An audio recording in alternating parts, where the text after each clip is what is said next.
Hey guys, so today we have a few things we're gonna do. I'm gonna show you just some basics of my starters that we're doing already for the garden, which I'm super excited about. We're gonna kind of show you what I did, and I'll kind of walk you through with it a little bit in the video. But I'm also gonna share with you a little bit about the work we've been doing on our house, as well as cookies, guys. We are making cookies from scratch. Very excited with this recipe. We've done it a few times already. They're super yummy. My husband absolutely loves them, and so do I. Probably eat a few too many of them, but hey, it's from scratch. They're healthy. Anywho, guys, stay tuned. We got a lot of great things going on in this video. Stay tuned, and we're going to get right.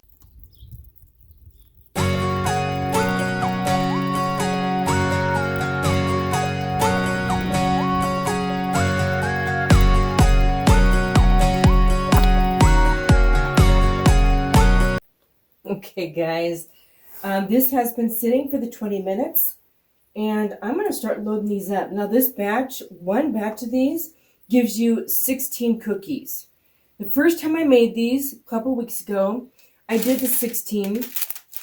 And honestly, my husband and I love these so much. And because the only big thing in these as far as sweetness is the brown sugar, compared to eating processed oatmeal cookies at the store or other processed junk food at the store, we've really just been enjoying making these. So last time I made a double batch, and I decided to go ahead and just do that this time as well.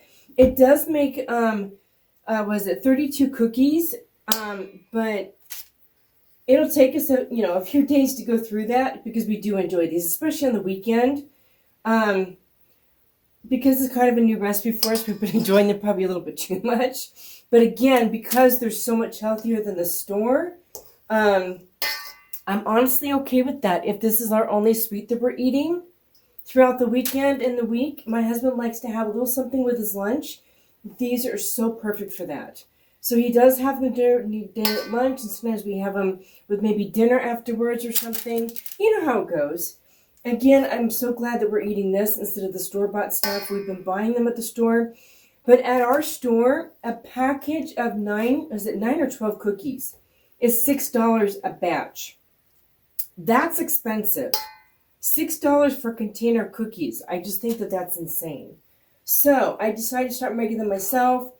And yeah, again, we both really love them. They are sweet because you have the sugar, but you also have the, we do like the raisins in them, and the raisins have a nice sweetness to them. But again, they don't have the high fructose corn syrup, preservatives, and all that other stuff. Because I actually double checked a container out of curiosity from the ones in the store, and I could not believe the extra ingredients that they add in for like shelf life and whatnot. My husband and I don't want that in our systems. We just don't. So much would rather make these myself. And I've been thinking about, we'll probably definitely keep these on hand on a regular basis. Because we both just really have always enjoyed oatmeal cookies.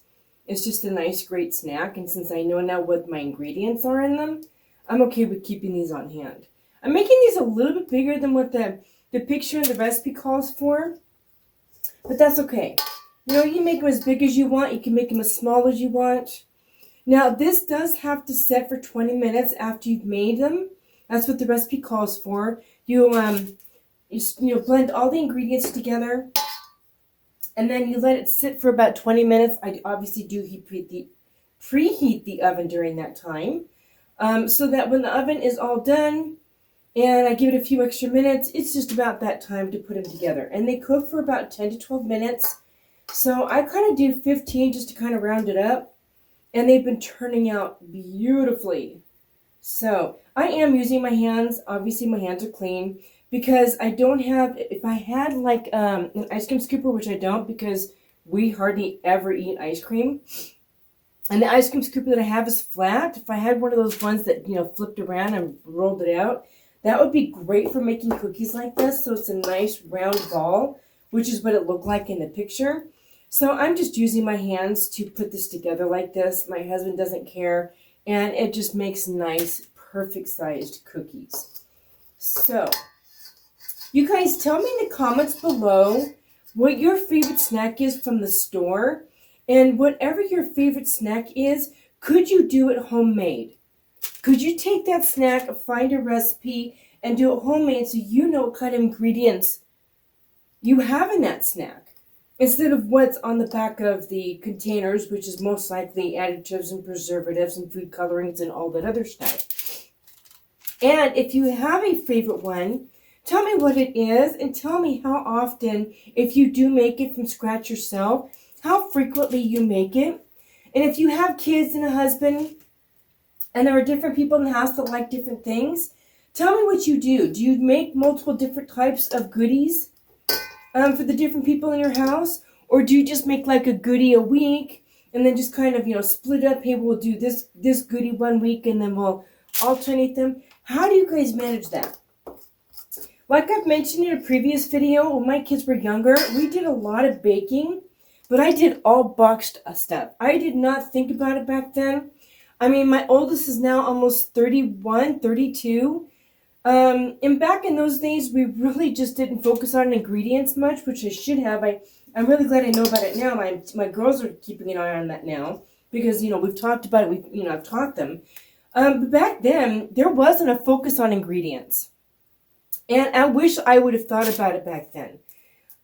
We made a lot of cookies, from like the rolls and a lot of brownies. I had, not unusual when my kids were doing school or at school, depending on what, season of life we were in, for me to make just like a basic cake. And then there would be cake sitting on the counter for them when they were done with school or got home from school. That was not unusual when my kids were in their teen years. Okay, I'm going to wash up my hands, and then we're going to get these going in the oven. Hey guys, I thought I'd share with you one of the projects, y'all. Some of you know that my husband and I own a old home. This is an 1897 folk Victorian home, and we've been working on things when we first moved in. We've been here 3 years now. It's hard to believe, but we've been here 3 years now, and we have started actively working on the house again so that in a couple years, when we do make some changes, the house is ready for renting or selling, whatever we choose to do.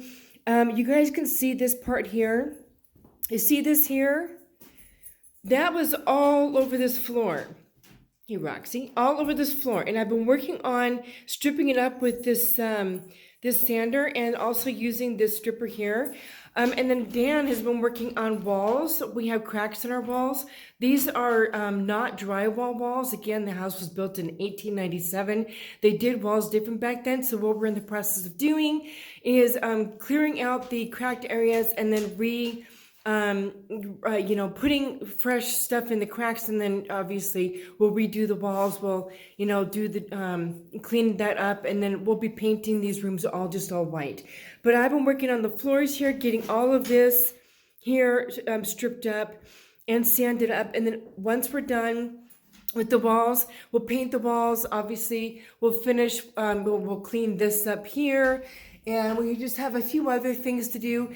Once we're done, from the ceiling down, and then the final result in this room will be to actually sand the floors. We'll just do like a coating of sanding on the floors with the machine, and then we're going to refinish the floors. That's our plan in this room, and then we'll be moving on to our bedroom and getting that room done. This will take a little bit of time still, but this is the project that we're currently working on as far as restoring our house.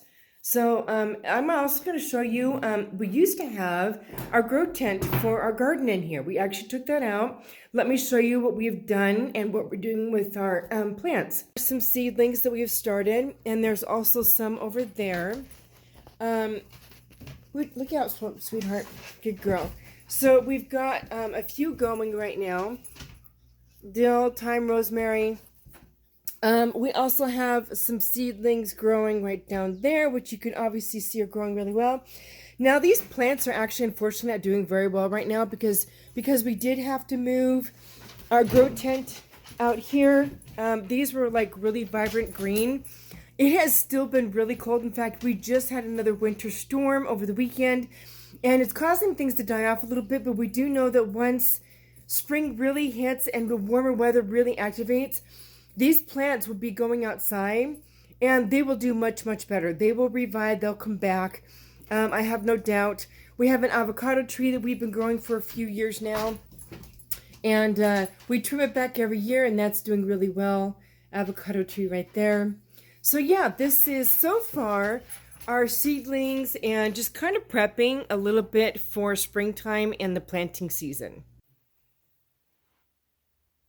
Hey y'all, thank you so much for joining me for part of my day in the life as not only just a reseller, but just homesteading and the different things that I do.